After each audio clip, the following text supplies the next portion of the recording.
à toutes et à tous, c'est Rick, on se retrouve aujourd'hui pour le 12e épisode de l'aventure sur Pokémon version rouge. Dans cet épisode, j'ai prévu d'aller m'attaquer au Casino Rocket, parce qu'on a fait une découverte assez intrigante. Il y avait un membre de la Team Rocket dans le Casino Pokémon, et on a appris apparemment que le casino c'était quelque chose d'un peu louche.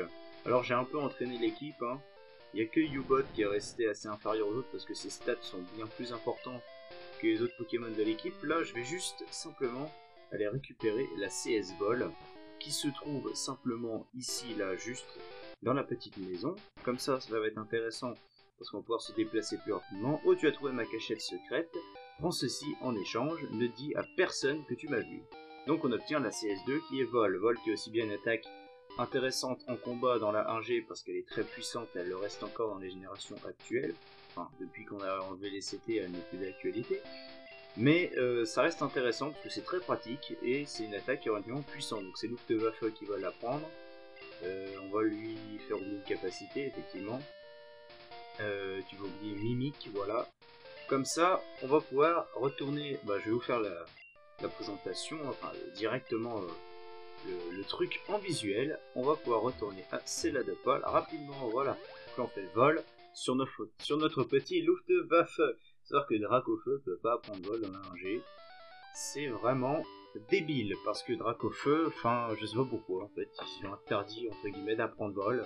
Donc le casino se trouve ici, et donc, voilà, la dernière fois, on avait fait une découverte assez intrigante, mais d'abord, j'ai envie de jouer. Machin. Ah, d'accord. Vous n'avez pas de jetons. Ah oui, c'est vrai, il faut acheter des jetons. Et bah, tant. Et un poster, je peux pas voir ce que c'est, en plus, c'est un monde de la Team Rocket devant, alors. Je surveille le poster. Bosch Dallar. Donc j'ai fait un petit accent américain parce que là c'est plus la mafia italio-américaine en fait qui va contrôler les trucs. C'est assez spécial comme truc. Vous l'avez expliqué, hein. En fait la Team Rocket c'est un petit mélange d'un peu tout et n'importe quoi. C'est plutôt les Américains qui essaient de contrôler un peu ces trafics au Japon. Mais c'est compliqué parce que les sbires peuvent venir d'un peu partout. Et donc là, on peut pas trop avec certitude déterminer leur origine. Bon, là, on va dire que c'est comme ça. Donc Nociraptor Attack, c'est la team un peu de base de ces gens. Donc le Casino Rocket, en réalité, on a appris que c'était pas un lieu si net que ça. Et on va peut-être encore en découvrir des choses, mais bon là, un membre de la Team Rocket, déjà là, ça nous a intrigué dans celle de poil, etc. C'est pas normal. Note.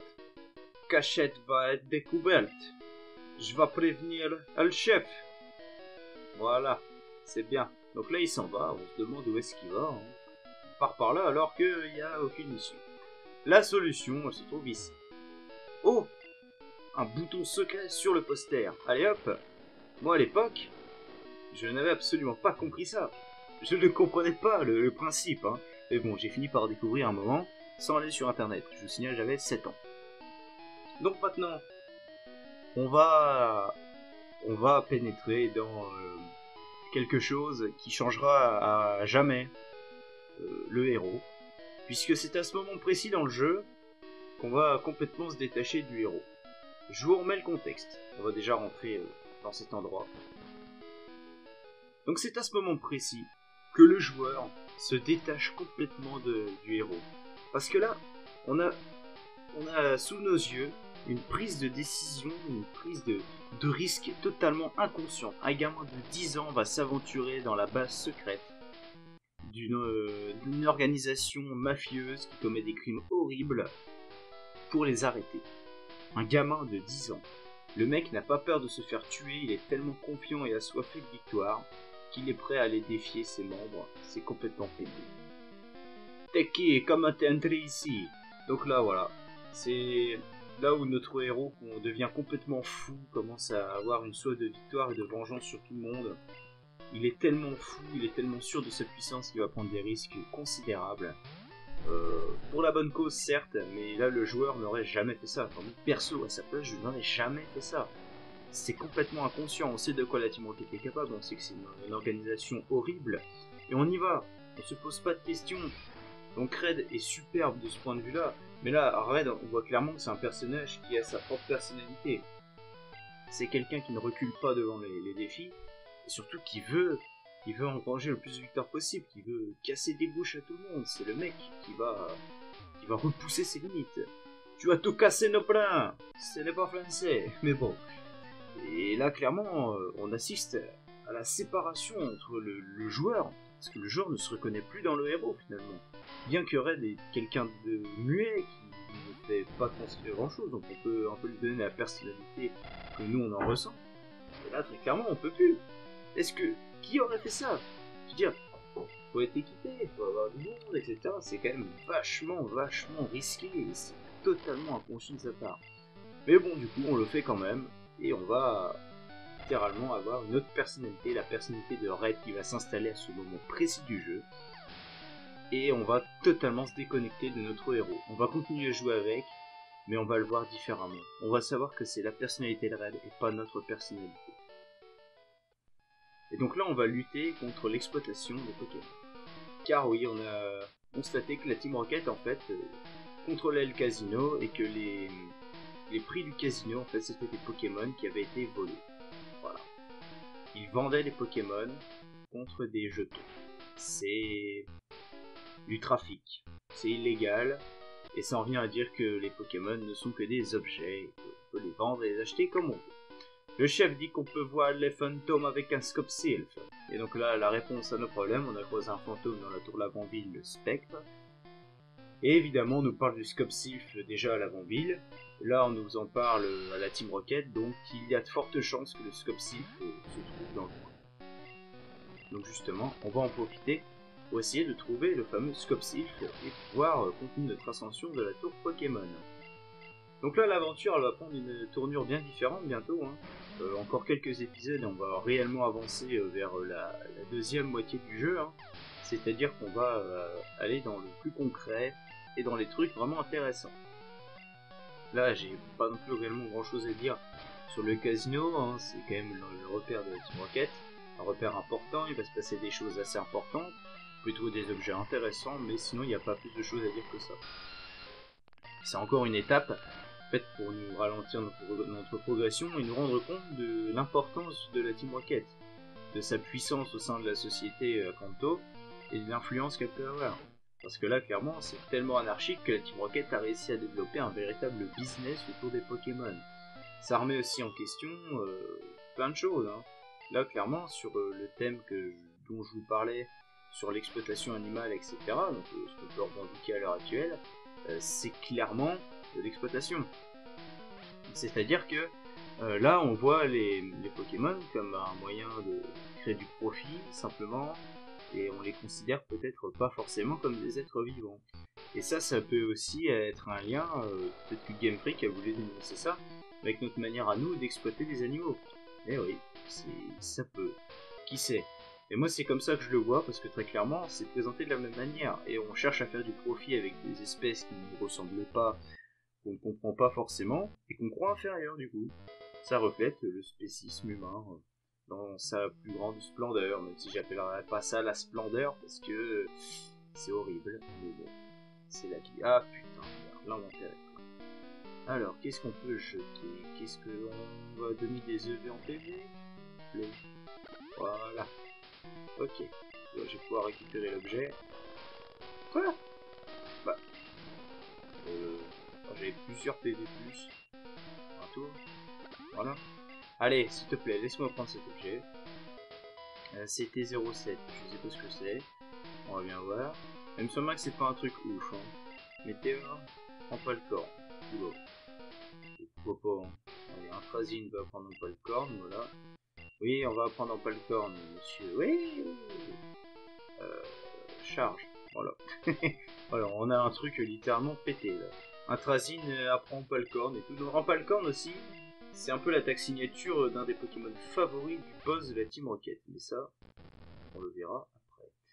Et c'est pas encore le moment d'en parler tout de suite. Parce que bon, il y a plus intéressant à voir avant. Et on en parlera quand le moment sera venu. Parce que là, c'est pas la peine. C'est pas le moment. Donc, ici, on va aller rechercher. Il me semble qu'il y a encore un objet là-bas. Si on peut continuer, j'ai envie de ramasser les objets quand même, un minimum. Ça va être galère avec notre sac là qui est pas rangé du tout. J'aurais dû le faire avant. Je sais, c'est pas bien. Mais bon. hein. Qu'est-ce que vous voulez que je vous dise, hein? J'ai pas pensé. En plus, il y a une nouvelle série qui va arriver sur la chaîne. Ça, c'est pour les yeux, c'est pour le talent. Vous voyez, la super potion. Ouais, mais je m'en fous. Je pensais que c'était un truc mieux que ça, tu vois. On va l'utiliser sur U-Bot quand le moment sera opportun, simplement. Là, on revient un peu en arrière, on tourne. Ça, c'est l'enfer des trucs style téléporteur. Ça, c'est clairement des trucs à la sauce du boss de la Team Rocket pour nous rendre fous et qu'on se perde. De toute façon, quand j'étais gamin, j'en ai chié avec ces trucs. C'était une horreur. Mais bon, c'est aussi des souvenirs assez intéressants, je trouve, que j'ai de cette génération avec ce truc pas commun. Et j'adore en fait cet endroit. Parce qu'on a une musique qui vous force à être stressé, qui vous donne de l'angoisse. Là, vous savez que vous faites un truc mal, vous savez que vous êtes en danger, vous savez que c'est pas bien ce que vous faites, que vous prenez un risque inconsidérable, mais votre héros, il continue. Tiens, pourquoi tu es là? Ben, je viens vous me casser la gueule. C'est pas suffisant comme réponse? Moi je pense, hein? Donc là, il y a des roquettes avec tout et n'importe quoi comme Pokémon. Ils ont plein de Pokémon. C'est un carnage complet. Léviator va se faire un plaisir de tous les rendre complètement KO. Parce que c'est vrai qu'avec Léviator, on est vachement avantagé. Hein. On peut attaquer sur tous les types. Maintenant que Laser Glace, on est plutôt intouchable avec ce Pokémon. On va rétamer n'importe quel adversaire. Et bon, bah, j'entraîne mes Pokémon pour ne pas trop galérer et qu'on ne passe pas trop de temps à galérer dans les combats parce que c'est pas le but. Et que j'ai pas mal de choses à vous dire à côté. Donc comme je disais, voilà, c'est un paradoxe assez intéressant avec les mouvements de société et puis surtout le comportement de l'homme vis-à-vis des autres espèces qui ne sont pas comme lui, donc qui ne peuvent pas communiquer avec lui pareil, que l'homme va se croire supérieur aux espèces qui sont les Pokémon dans ce monde de Kanto et qui va les asservir à ses besoins, donc il va les faire combattre, etc. Et c'est un peu ce qui est remis en cause dans la 5G avec N et la Team Plasma. Et là, on peut déjà se poser la question, est-ce que Game Freak n'allait pas déjà donner des signes précurseurs de cette idée? Parce que même à l'heure actuelle, l'élevage, c'est un moyen de faire du profit sur une exploitation agricole grâce aux animaux. Mais est-ce que c'est pas une sorte d'exploitation? Est-ce que c'est légitime? Et on se pose beaucoup de questions là-dessus, et il y a beaucoup de débats avec le mouvement du véganisme, etc. Mouvement que je ne cautionne pas forcément, parce qu'il y a des idéaux qui sont, je trouve, trop simplistes et qui ne regardent pas assez loin et qui ne vont pas chercher plus loin. Parce que c'est bien, à partir du mouvement vegan, de dire oui, on va faire, il faut arrêter ci, il faut arrêter ça, mais comment est-ce qu'on se nourrit après? Parce que le but pour eux, c'est de respecter l'environnement. Ils prennent comme argument que les abattoirs, ça représente tant de pourcents des effets de serre, produits, etc.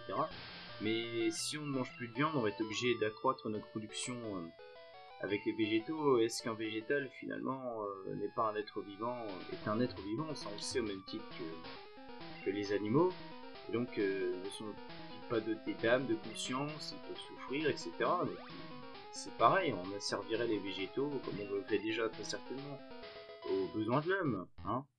Et c'est pareil, sur la prise de médicaments, on donne des médicaments aux animaux, c'est simplement pour le bien de l'homme, que l'animal ne souffre pas en tant que tel. Il y a beaucoup de points de réflexion comme ça. Certes, c'est un sujet sensible et sur lequel il y a beaucoup de débats assez houleux, mais il faut en garder connaissance. Il faut toujours se dire qu'on n'est pas seul et qu'on provoque aussi beaucoup de ravages. On a littéralement oublié nous-mêmes le contact avec la nature, ces espèces qui nous ont accueillis, et qu'on est littéralement en train de les détruire. Mais bon, ça, il y aura une vidéo consacrée spécialement à ça. Je me suis un peu égaré du sujet, mais c'est pour que vous compreniez bien pourquoi ma motivation de parler de ça, et le rapport avec le jeu Pokémon, parce que là on est totalement dedans. On va dire que la Team Rocket, elle voit que par le profit. Et les Pokémon, pour eux, il n'y a pas de conscience. Non, les Pokémon se sont faits pour le profit et le profit net. Comparé au but des autres teams, la Team Rocket, ils ont plutôt rien à foutre en fait. Hein. C'est vraiment des contrebandiers quoi. Eux, ils cherchent juste à faire du profit, alors que d'autres teams cherchaient à satisfaire leurs idéaux. Lui, Giovanni, il ne satisfait que son propre intérêt, mais il n'a pas d'idéaux en particulier. La CS1, on peut jeter. Ouais, c'est vrai. C'est vrai, oui. Précision plus, on jette. Voilà. Mais si j'ai dit que je jetais, j'en ai pas besoin, oui. PP+, randonnée. Parce qu'après tout, les PP+, c'est pas mal utile aussi. Quelle attaque pourrait... Ah, si, tiens. Non! Non! C'était pas Bulldog que je voulais voir!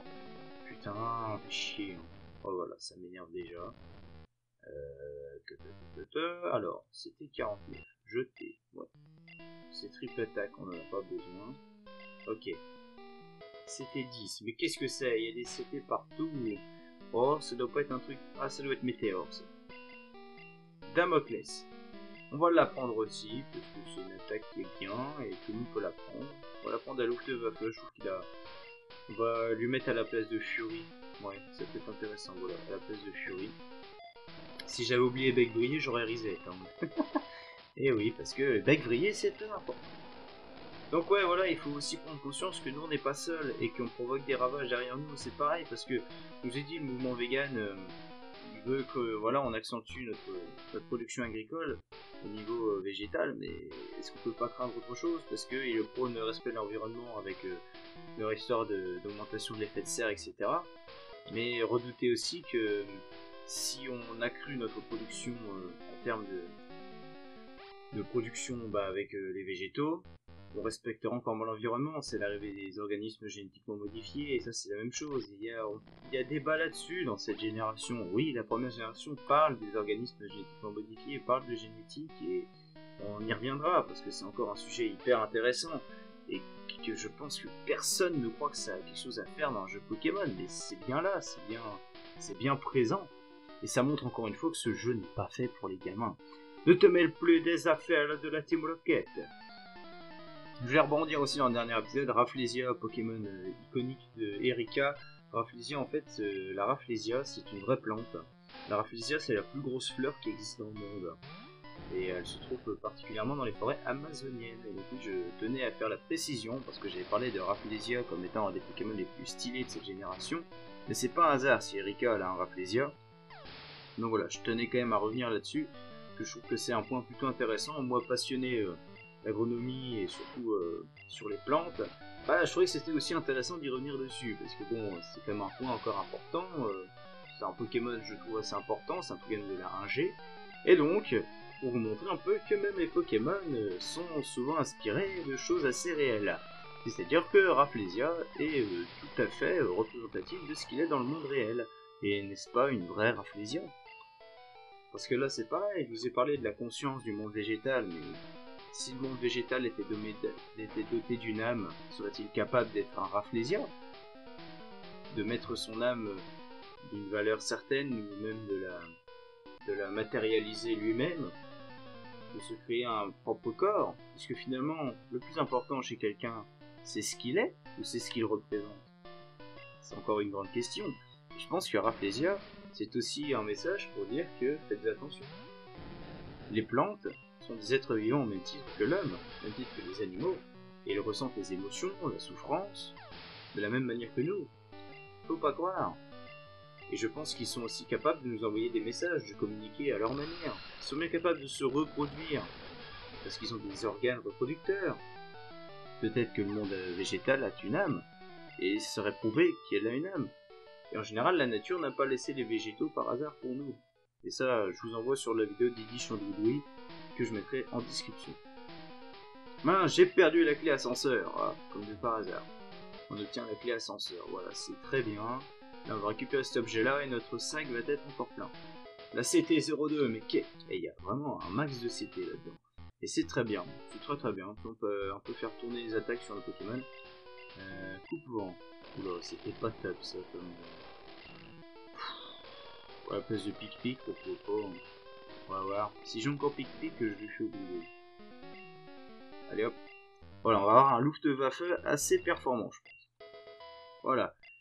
Et il y avait 2 super bonbons à donner. Voilà, on va les donner tranquillement. Un Trazine.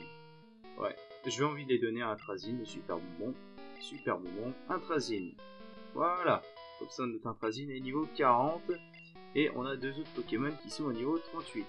Donc on va changer, du coup on va mettre notre Luftwaffe en premier. Tout simplement que j'ai envie d'essayer ces nouvelles attaques qu'on a dessus. Et en plus comme ça on pourra utiliser notre hyper potion.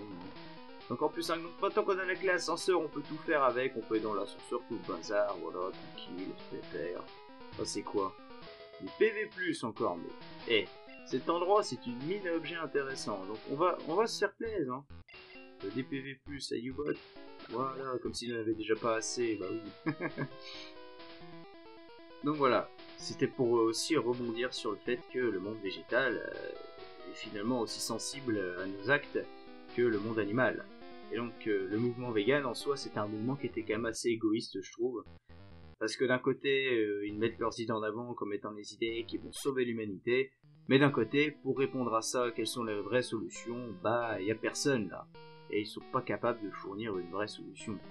Et c'est ça que je trouve le plus aberrant, je trouve le plus débile, parce que les vegans pensent détenir la vérité, la seule vérité ultime, alors qu'en fait, ce sont des gros cons qui pensent avoir pondu une idée là, à droite à gauche et avoir révolutionné le sort de l'humanité, alors qu'en réalité, excusez-moi mes amis, mais vous n'avez rien fait de plus que de gueuler, et juste de gueuler sur le problème sans faire d'acte derrière.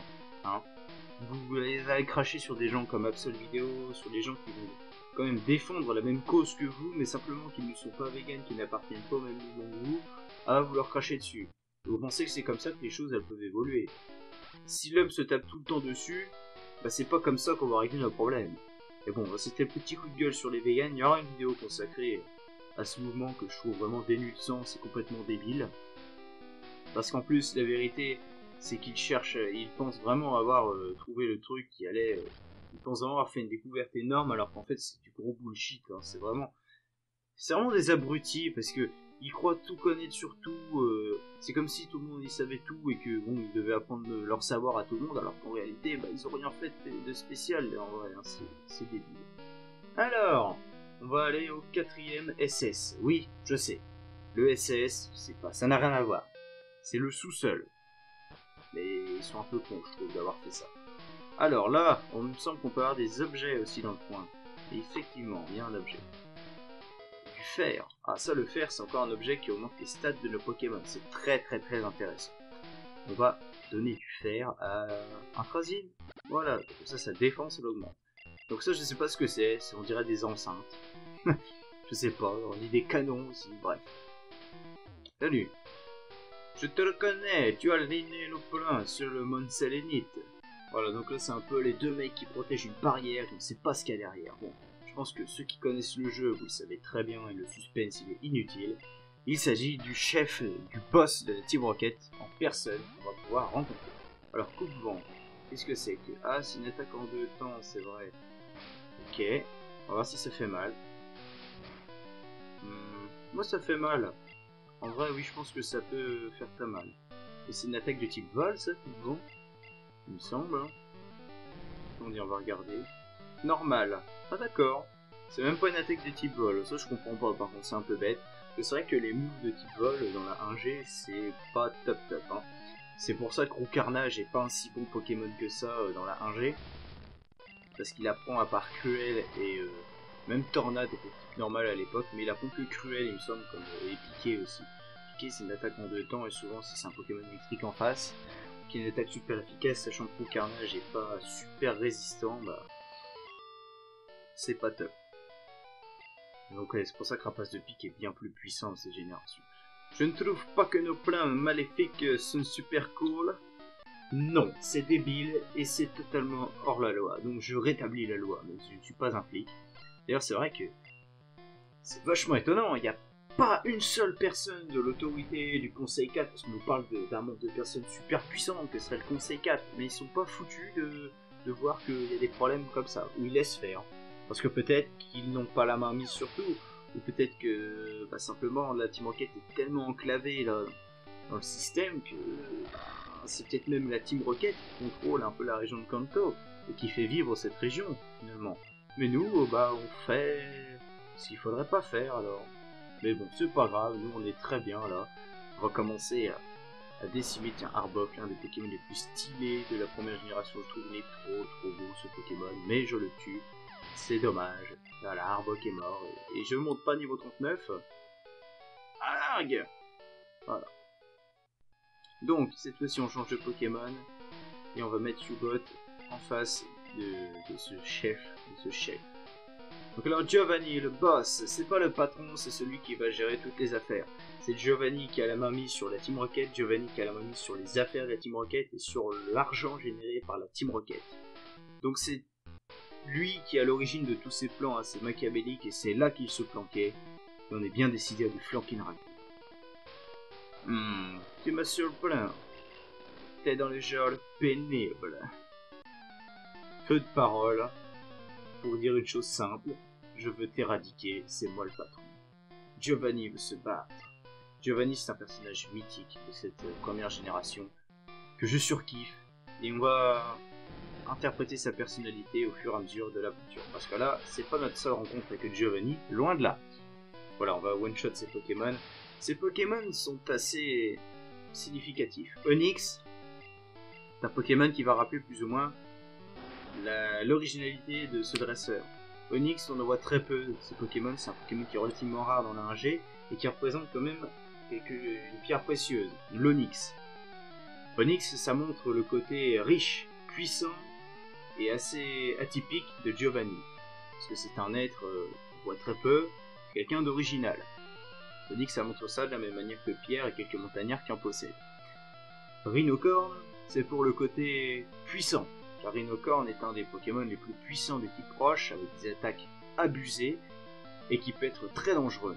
Ça montre aussi le Pokémon signature de Giovanni, en fait c'est un espèce de gros bourrin qui n'hésite pas à employer la force pour répandre ses idées. Donc on va tuer ce Rhinocorn, je pense qu'une bulle d'eau suffira à le mettre KO, effectivement. Et Rhinocorn c'est un Pokémon très rare aussi.